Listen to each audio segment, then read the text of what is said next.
Episode 10. The Man Really Knows How to Hold a Grudge. When Natalie saw him, she was so shocked that her lips parted slightly and she didn't know what to say. She hadn't thought that she would meet this man again so soon. It was fate. Tonight he was wearing a tailored suit that fitted him perfectly. His stature was tall and straight, and his entire body emitted an indescribable aura that filled those around him with awe. While everyone was whispering and trying to guess who he was, Mr. Walker's face changed dramatically. He rushed forward and shouted, "Mr. Clare, I never expected to meet you here." Tom couldn't believe his ears. So this was Bryce Clare, the man who had control of the city's economy and who could shake up financial circles with the snap of his fingers. He hadn't expected him to be so young. Cheryl pulled Nick aside with an ugly expression on her face. She said in a low voice, "What's going on?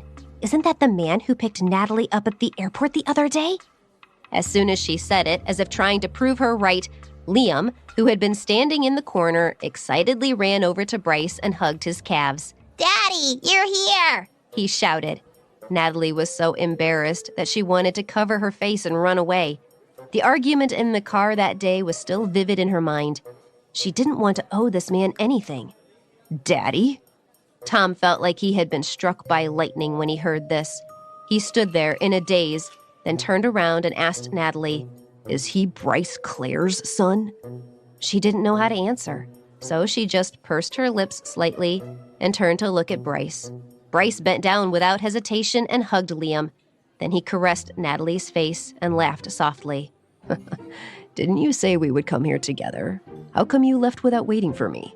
The fingers that touched her cheek burned like fire. Her face flushed red as she tried to turn away. For a moment, she was unable to say a word. Bryce didn't care about her reaction. He just glanced at Mr. Walker, who was no longer calm.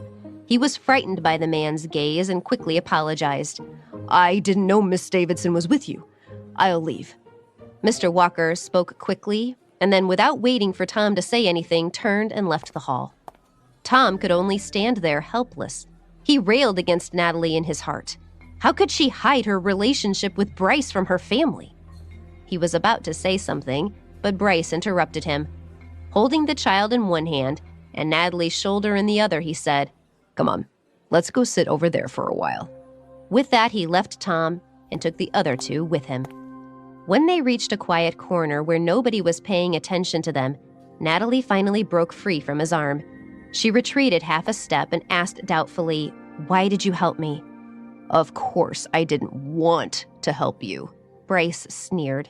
He grabbed her wrist and whispered into her ear, "You're an ungrateful little thing. I'm here to get even." When he spoke, he intentionally leaned in very close to her ear, his breathing heavy. She knew that he was talking about the $100 she had thrown at him, and she felt uncomfortable and backed away slightly. She hadn't expected this man to hold a grudge, so just helping her required him to settle the score. After a while, she reached for Liam and snatched him back. She pulled him away from Bryce and looked at him cautiously. Seeing her black eyes looking at the boy like she had to protect him, Bryce couldn't help but laugh. He leaned in again and whispered into her ear, "Don't be nervous. People I want never get away.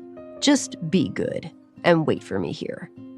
After he said this, he turned and walked away, leaving her with the child in her arms and her heart beating erratically. Her cheeks burned.